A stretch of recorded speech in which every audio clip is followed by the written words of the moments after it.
जानलेवा blood cancer से पीड़ित गर्भवती महिला ने इंदौर शहर के सबसे बड़े गायनिक एमटीएच हॉस्पिटल में बिना ऑपरेशन के जुड़वा बच्चों को जन्म दिया है। जुड़वा शिशुओं के जन्म के बाद जहां नवजात बालिका और बालक दोनों स्वस्थ हैं, वहीं इनकी मां सहित परिजनों की खुशी का ठिकाना नहीं है।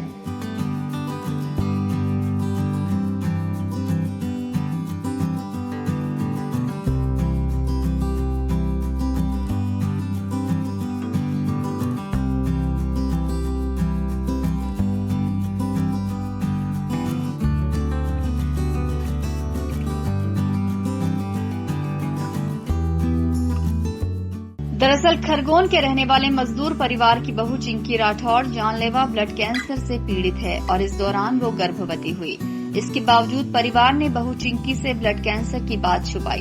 हालांकि चिंकी को भी अपने शरीर में पल रही जानलेवा बीमारी का एहसास हो चुका था। बावजूद इसके दोनों एक दूसरे से बातें छुपाते रहे।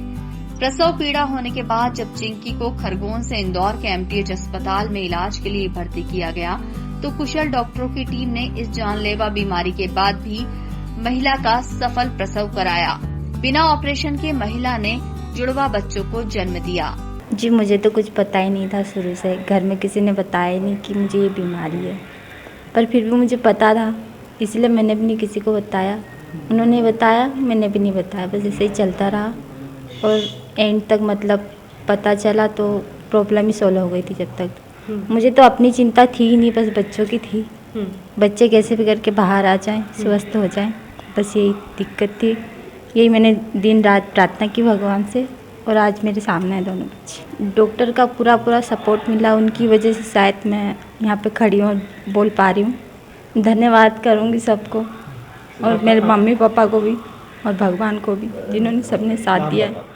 मेडिकल कॉलेज के असिस्टेंट प्रोफेसर अक्षय लाहोटी ने बताया कि 22 वर्षीय महिला को जब परिजन पहली बार इलाज कराने के लिए लाए तब उसे लगभग 25 सप्ताह का गर्भ था। वो क्रोनिक माइलॉइड ल्यूकेमिया नाम के ब्लड कैंसर से पीड़ित है।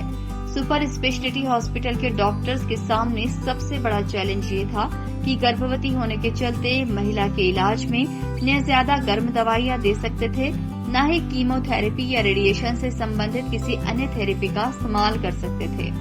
आखिरकार senior surgeon doctor Sumit Shukla और डॉक्टर अक्षय लाहोटी ने निर्णय लिया कि गर्भवती पीड़िता को हॉस्पिटल में बिना भर्ती किए उसकी डिलीवरी तक न सिर्फ इलाज कराना है बल्कि निगरानी रखते हुए हर दिन की मेडिकल रिपोर्ट पर सुबह शाम नजर रखना है। ये निर्णय लेने के बाद क्लिनिकल हेमेटोलॉजी की टीम ने इलाज शुरू कर दिया।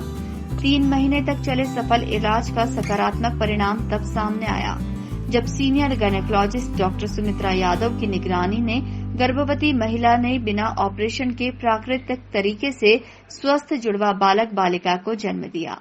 तो ये पेशेंट वहाँ दिखा भी रही थी सुपर स्पेशलिटी में डॉक्टर लाहोटी को और फॉलो पे भी जा रही थी। हम लोग उसका एंटीनेटल चेकअप कर रहे थे कि भाई कैसा है, बच्चे बढ़ रहे हैं कि नहीं, क्या हो रहा है। फिर जब ये पेशेंट आई तो डिसीजन लिया गया कि नॉर्मल, यानी हर महीने 4 से 5 ट्विंस 6 ट्विंस डिलीवर हो ही जाते हैं। आईवीएफ के बाद और इस सब के बाद जो स्टिमुलेशन टेक्निक है और बढ़ गए।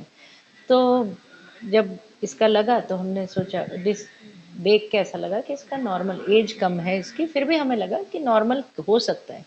फर्स्ट वर्टेक्स था इसलिए नॉर्मल किया। ब्लड और प्लेटलेट को मॉनिटर कर रहे थे हर हफ्ते। पेशेंट की फैमिली एकदम अच्छे से हमारे पास फॉलोअप में थी और हम लोग भी काफ़ी उनका केयरफुली व्हाट्सएप पे भी असेस कर रहे थे। The second most important thing जो इधर रोल प्ले किया था कि there was inter departmental coordination and communication, क्योंकि गायनेकोलॉजी डिपार्टमेंट को कैंसर के बारे में उतना नहीं पता रहेगा और हमें बच्चा कैसे पैदा होने वाला है उसके बारे में इतना पता नहीं रहेगा। तो ऑब्वियसली दोनों का कोऑर्डिनेशन बहुत ज़रूरी था। तो पेशेंट जब पहली बार हमारे पास आए थे तब उनको नहीं पता था कि उन्हें ब्लड कैंसर है, ना हमें पता था कि इन्हें ब्लड कैंसर है। लेकिन जो पैमाने हमने देखे कि हाँ इनका स्प्लीन इतना बड़ा हुआ है, WBC प्लेटलेट इतने बड़े हुए हैं, तो एक जेनेटिक म्यूटेशन भेजते हैं। जो टेस्ट हमने भेजा उसकी रिपोर्ट 5 दिन के बाद हमारे पास आई। वो 5 दिन के बाद जब पेशेंट वापस फॉलोअप में आया तब हमने उसका इलाज शुरू किया। तो शुरुआत में हमने कुछ इंजेक्शन शुरू किए थे जिनका बहुत इंप्रेसिव रिजल्ट नहीं मिला। तब हमने काफ़ी डिस्कशन करके फिर टैबलेट शुरू की जिससे बहुत अच्छा रिस्पॉन्स मिला है। सो यस, बिकॉज कैंसर एक अपन बोल सकते हैं कि it was not the advance stage, एक कंट्रोल स्टेज में था, इसीलिए कंट्रोल भी कर पाए और सफलतापूर्वक इसका इलाज भी कर पाए। यकीनन ये मामला मेडिकल साइंस में किसी चमत्कार से कम नहीं है।